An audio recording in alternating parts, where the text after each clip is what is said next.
I'm Aaron Brooks. I'm a man who lives by gratitude, character, and faith. Yeah. Brooks running shoes? Because I run in Brooks running shoes. I'm wearing Brooks. Yeah. But like I run in those, so I'm like, I hit them up, and they got back to me. They're like, yeah, just filled this link, all NIL deals through here, filled it out, but they didn't get back to me. Yeah. So maybe they email. I put my email. I have to check. Yeah, but I'm Maybe. like, no disrespect, you're Aaron Brooks. Like, Yeah. you're not all NIL deals through here. Yeah, You know what I yeah. mean? Like, who else is through here? Like, Yeah. you know what I'm saying? I'm like, I get it. Yeah. I get it. Like, I don't know, Yeah. man. Get your manager on that Fill one. out this form. No, they should be reaching out to you, especially with the Seriously. Yeah. One day, maybe. All right, we good? We're good. All right. So a big part of our program is character. We've talked about that a lot. Yeah. Is there a parent or mentor who's influenced your character? I think my father and the coaches I've had coming up through wrestling, I've always had great male role models when it comes to, dedication and drive and purpose.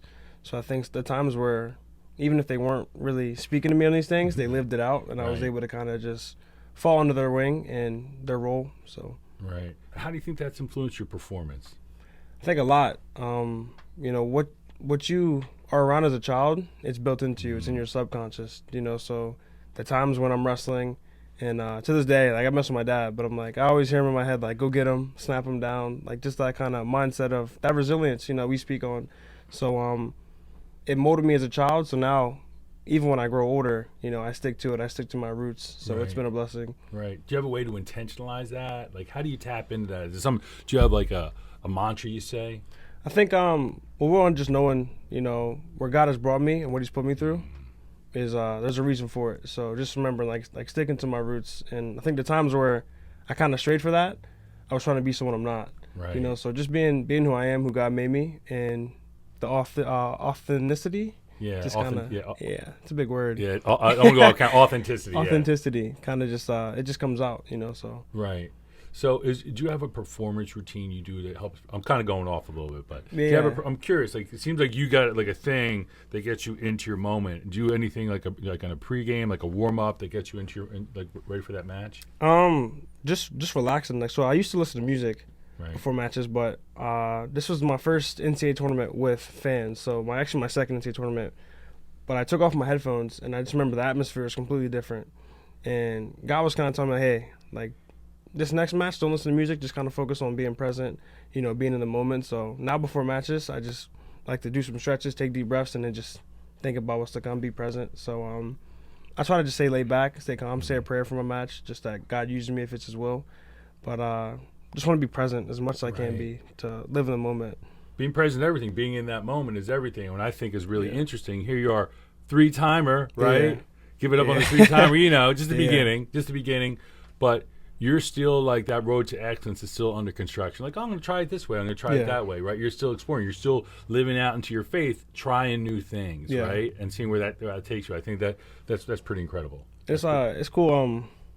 Even like in losses. So my last match I wrestled, I lost. But being at the top of the game right now, at my age, I'm like, there's still so much I can learn. Right. So even just looking at that as a positive mindset. Losses are never setbacks unless you have a negative mindset about it. So really just looking at it as like, okay, lost this match. There's so much more I can do. So kind of always want to evolve, like you're saying. Right. We were talking about a couple years ago in the Big Tens, right? And then Yeah. you came back out of that. Yeah. But sometimes it gives you that, that's not the final stop. And understanding that's not the final stop. That's Yeah. something that's that workout. Like we understand it in the weight room, like resilience is muscles are built through failure. Yeah. And so Push we them to the kind of limit. have to understand that, like throw a few more plates on that, for that resilience stuff. So that really helped you, right? Yeah. Understanding like that's just something I'm working through. Yeah, and it's but like you're saying, it gives you a chance to be resilient. Like everyone has that moment where, they have that opportunity, right? So if something doesn't go their way, or they can go backwards, or they can feel sorry for themselves, or Right. make an excuse. But if you find yourself in that opportunity, it's like, okay, look at it as a chance to build your resiliency, for anything. Right, right. So, talk about like who you're surrounding yourself with in the wrestling room. Can you speak to any of the character of the wrestlers around you or the coaches and how that might have affected you? Yeah, super blessed to be where I'm at because one thing when I was choosing to come here to Penn State, my parents were like, you want to be surrounded by people who kind of have the same mindset as you. Because my whole life I was kind of the one that stood out. Right. But now coming here, it's like-minded people. So being around guys like Kyle Snyder, Coach Kale, being able to talk to them and see how they go about not just wrestling, but life, business, relationships, has been a huge blessing to me because you really are, I seen this quote, show me your 4 friends and I'll show your future, so really just surrounding myself by like-minded people or people who are going to motivate me and push me to be the best. Right. I think that's interesting. We talk about in our program that you're Superman, but you're also Clark Kent. Yeah. And what happens to Clark Kent really affects you one way or another when you throw on the cape. Mm-hmm. And you referenced a couple of things that Coach and some other folks were helping you with off the mat. Yeah. Right. Speak about you off the mat and how that's a big, how that could play into your performance. Yeah. So, you're only on the mat. And as much as I love to wrestle, it's not all my day. I go to practice for 2 hours, maybe if it's 2 a days, like 3.5 hours at the most. So having a life outside the mat has helped me honestly become better on the mat. I think when you surround yourself by only, you obsess over this thing, right? Like it kind of eats you in a negative way, so Absolutely. having other things that, I put my mind to, my heart's in, relationships, hobbies, school, it's like those things help me to realize wrestling's not everything. Right. And then when I go wrestle, I'm like, wrestling's not everything. It's not my full identity, Right. So there's a lot of things I am. So it's a blessing in all ways. Yeah, that's great. So, in the program we talk about how you do one thing is how you do everything. Yeah. So if you approach everything with the same energy, you treat everybody the same. Yeah. You're always good. Like nothing should stress you out because you're treated all the same. Yeah. I know we've talked about, some of the other wrestlers in here have talked about gratitude is a big part of Penn State wrestling. Yeah. How would you describe gratitude, and what role does that play for you? Yeah, so gratitude, I was just talking to my friend about this yesterday. My boy's back home, actually, but gratitude's a verb, in my opinion. It's an action. So, Yes. whenever you show true gratitude, it's not just saying, oh, I'm grateful for this, because anyone can wake up and be like, oh, I'm grateful for this, and that. But if you don't show it, you're also not going to feel it. Right. So, I think showing that gratitude is when God really sees, okay, you're grateful. You're actually grateful for what I gave you. So now you have my blessing on it. But if I say I'm grateful for something like the shoes I wear, but I'm throwing them around and walking through the dirt in them, I'm not really grateful for them. But if I'm using those shoes to go help others, Right. Run 6 miles in them, he's like, you're using them as they should be. So now he's like, all right, Dope. now I can elevate you and get you a new pair, So gratitude's big, but just living it out, not just saying it, actually showing that you're grateful is what I think true gratitude is. So Right. And so we talk about it gratitude's not an accounting, but because I have these things, it's my obligation back to my community. Like you're saying, hey, it's my obligation. Now I have these things. I got to go do something with it. Yeah. I got to turn that into a verb. That's dope. I like that. I got to Yeah. remember that. Yeah. Well, we'll give you credit on that one. So do you have anything in that performance routine going backwards that you pull that gratitude in? You think about that when you're about to perform?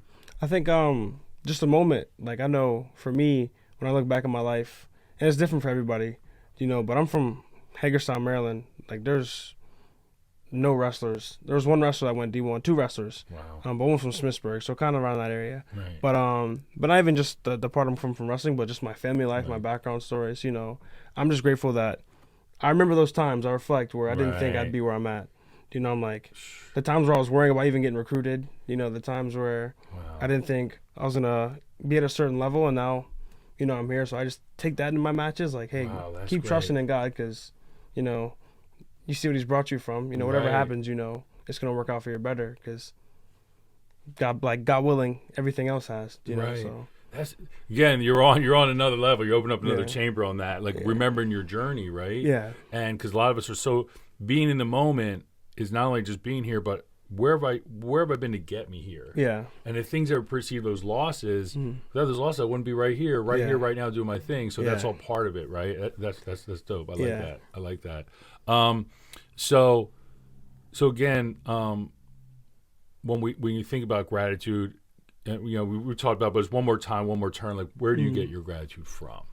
I think my gratitude comes from just being grateful for where God has placed me. Right. So this was a thought I had. It was before I wrestled in Vegas. I was up late, so I knew that God was talking to me. I was like, all right, let me put away all distractions and just listen. But I don't think you can fully practice being grateful, that verb, until you're working on being present. So, Right. and the only way someone's present is by, walking in that peace that God offers, because you're not present if you're anxious. You're not present if you're thinking about the future, the past. So when you're present, then you can fully, be grateful because you're in the moment. You're going to take advantage of everything that's in the moment, and you're grateful for that. So, I think for me, that's where I really try to just pull in practices. Like, let me be present. Let me focus on where I'm at in this journey, and I'll be grateful for it. But if I'm like, I need this Right. material, this amount of money to get somewhere, I'm not going to be present and think about the future. And I'm not going to be grateful for what I already have right now. That's great. So What those two go hand in hand. Yeah, what a powerful message. Wow. That's great. Yeah, and everything we're doing in our program is to manifest how do we bring our spirituality to our moment. Yeah. It's not something that lives somewhere on a Saturday or Sunday or out in the woods, or if it's not present in our moment, it's not actionable. Yeah. Right. And I love the way you bring it into your Yeah. moments. That's hot. So you're talking about before with your dad and some other stories. Like, are there stories that have helped shape you and make you the Aaron Brooks of today? Yeah. So my old club coach, so actually that's my left arm tattoo. Oh, okay. So he passed away, but he always I'm sorry. What's his name? Chris Bentley. There you go. So Chris Bentley, but when I was younger, so he ran a really intense wrestling club in Pennsylvania. So PA wrestling. Oh yeah. But there was one thing he always said. It was like, never feel sorry for yourself. So he'd put us through. He was a ex-Ranger, so he'd put us through all these gruesome workouts, and you see like people break in. And he'd be like, never feel sorry for yourself. Like, you're looking for a reason to feel sorry for yourself. And I think a lot of times throughout life, when people kind of backslide or fall backwards, or the self-pity and self-doubt comes, it's like, what are you feeling sorry for yourself for? Like, one thing that we just spoke on, right, is if God's put me somewhere, it's because I can handle it. Yeah. So if I'm going to feel sorry for myself, I'm going to go backwards instead of taking on this resiliency, like, being like, okay, time to be resilient, Right. So that's what built resiliency in me was, don't feel sorry for yourself. Like, let's go. Let's keep going, go harder. So, but that was like almost every practice. He'd say that, like, Chris don't Bentley. feel sorry for yourself. Chris Yeah, Bentley, there you go. So, There you go. That's great. That's great. And I love how you carry his name forward Yeah, right, yeah. with you all the time. yeah. So, I saw you a couple weekends ago at that clinic, Yeah. and I was just couldn't, like, the way you were like, hey, and you snapped into it, and you got right down on those like, all these little dudes, and they swarmed all over you, Yeah. but you were locked in with them, right? Yeah. And they're like, they're gonna have your name tattooed on their Yeah. arm, right? It was just that you're forward, like, I'm watching these guys hang on your every word. So I just love it how you're also empowering this younger generation, and you're out in front of them because everybody needs to hear this stuff, Yeah. right? So how do you think this program will help younger kids? I think it's a blessing because, not often do you get people who are going to be honest with you about their journey. People, a lot of times you get the cliches, you can become anything you want, believe it, achieve it, but you don't really see it from the people that are human, like you said. Like, Yeah. they see us as Superman, right? And then it's the Clark Kent, but I think hearing from the Clark Kent makes the biggest difference because we all have that human. We're all humans, so it's like Amen. they look at us as a superhero, super figure, Yeah. but kind of hearing that side, like, hey, I'm just like you. I have the same thoughts as you that come through. Right. Same experiences at times. Everyone's life's different, but I think them being able to relate at a young age is definitely some things that helped me a lot. So yeah, I think it's pretty cool. Yeah, that's what's up. Well, Aaron Brooks, man, Road Warrior, man. Man, Thanks for thank being you. on this journey Thank with you, us, brother. Dave. Really Amen. appreciate you. God bless. All right, yeah. I'm Dave.